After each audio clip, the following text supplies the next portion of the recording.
और सामने उपचुनाव है। अग्नि परीक्षा शुरू हो चुकी है। क्या लगता है कि भारतीय जनता पार्टी 10 सीटों पे चुनाव जीत पाएगी? देखिए, भारतीय जनता पार्टी लगातार 2011 तक अभी बात तो हो रही थी, 2014 से लेकर सभी चुनाव जीत रही है। हम निश्चित रूप से कहीं नुकसान उठाए हैं लोकसभा के चुनाव में, और उसके नुकसान का सबसे बड़ा कारक विपक्ष ने झूठ, फरेब और तथ्यहीन बातें करके लोगों को गुमराह करके वोट बटोरने का काम किया। लोगों ने कहा कि 400 सीटें भारतीय जनता पार्टी इसलिए मांग रही है कि संविधान बदल देंगे, 400 सीट इसलिए मांग रही है कि आरक्षण खत्म कर देंगे, गांव की महिलाओं को, शहर की गरीब महिलाओं को हम हर महिला को 1 लाख रुपया देंगे, 8,500 रुपये महीने हार बनवा लिए गए। बेचारी महिलाएं आज दर दर भटक रही है अपने फार्म का भुगतान कराने के लिए। इनसे जनता काट की हड़िया एक बार चलती है, झूठ लंबा नहीं चल सकता। वो झूठ जनता के सामने आ गया है और जनता आज जो लोकसभा में उससे चूक हुई है उसी से प्रायश्चित महसूस कर रही है और निश्चित रूप से आने वाले किसी भी चुनाव में गुमराह नहीं होगी, ऐसा हमें भरोसा है। और इसी का परिणाम होगा कि उत्तर प्रदेश के आने वाले चाहे उपचुनाव हो, चाहे आने वाले विधानसभा के चुनाव हो या अन्य चुनाव हो, उत्तर प्रदेश की जनता का आशीर्वाद पूरी तरह भारतीय जनता पार्टी को मिलेगा और उत्तर प्रदेश में पुनः कमल 10 सीटों पर खिलेगा। मंत्री जी, गठबंधन के लोग बोल रहे हैं कि अब भारतीय जनता पार्टी के लोग जनता को नहीं देख रहे, अब जनता भी इन लोग को नहीं देखना चाह रही, तो ऐसे में सदस्यता और 2027। देखिए, दोनों का सदस्यता विषय अलग है।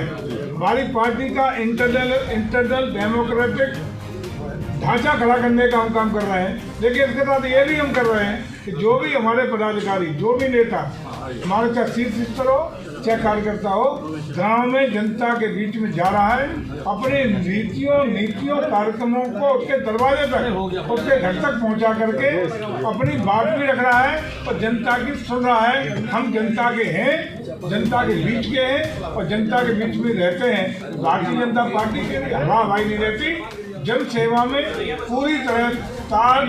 हमारा लक्ष्य सत्ता पाना नहीं है, विपक्ष का लक्ष्य झूठ और फरेब के आधार पर सिर्फ सत्ता हथियाना है। हमारा लक्ष्य सेवा सर्वप्रथम करके राष्ट्र को मजबूत करने के काम से लेकर के लोगों के बीच में उनकी सुख दुख में शामिल होने के लक्ष्य के साथ हम आगे बढ़ रहे हैं और आगे बढ़ेंगे। राहुल गांधी का एक बयान आ रहा है, जोड़ने का काम करना शुरू कर दिए हैं और जिस तरीके से दलितों पे कहा जा रहा है कि चंद्रशेखर रावण होंगे बसपा से मायावती, क्या लगता है कि आप जोड़ पाएंगे?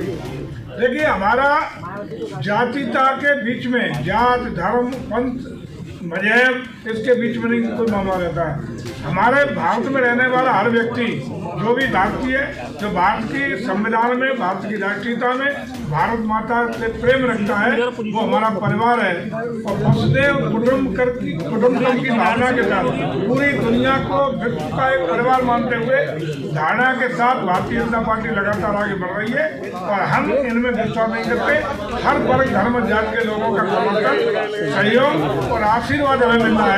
इसलिए हम लोग अपनी सभी पार्टी की नीति हो, हमारी सरकार की नीति हो, उसमें सबका साथ, सबका विकास किनारे के साथ आगे बढ़ने का काम किए हैं और आगे भी करेंगे। राहुल गांधी कह रहे उपचुनाव में बीजेपी एक भी सीट नहीं ले पाएगी। आपके पास है जी, वाराणसी का एक बहुत चर्चित कांड रहा बीएचयू में। उस गैंग रेप के आरोपियों की जमानत हो गई। अभियोजन की लचर पैरवी के चलते, पुलिस की बहुत कमजोर रिपोर्ट के चलते, निश्चित तौर पर सरकार का पहला दायित्व तो है कि अभियोजन मजबूत पैरवी करे और आरोपियों को सजा मिले। और ये जमानत होना बहुत सारे सवाल खड़े कर रहा है। तो अब आए हैं, लॉ एंड ऑर्डर की भी समीक्षा करेंगे। तो सबसे पहले ये जानना चाहता हूँ कि इन आरोपियों तो जो बाहर आ गए हैं, क्या इनको वापस जेल भेजने के लिए कोई कार्रवाई होगी, पैरवी होगी?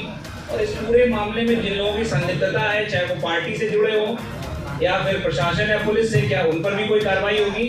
जीरो टॉलरेंस की जो नीति है वो कितना फॉलो होगी? और क्या इन आरोपियों के घर बुलडोजर चलेंगे, जबकि इनके खिलाफ तमाम रिपोर्ट, पुलिस की चार्जशीट इनके खिलाफ है? बहुत क्लियर कट मैं जानना चाहूँगा।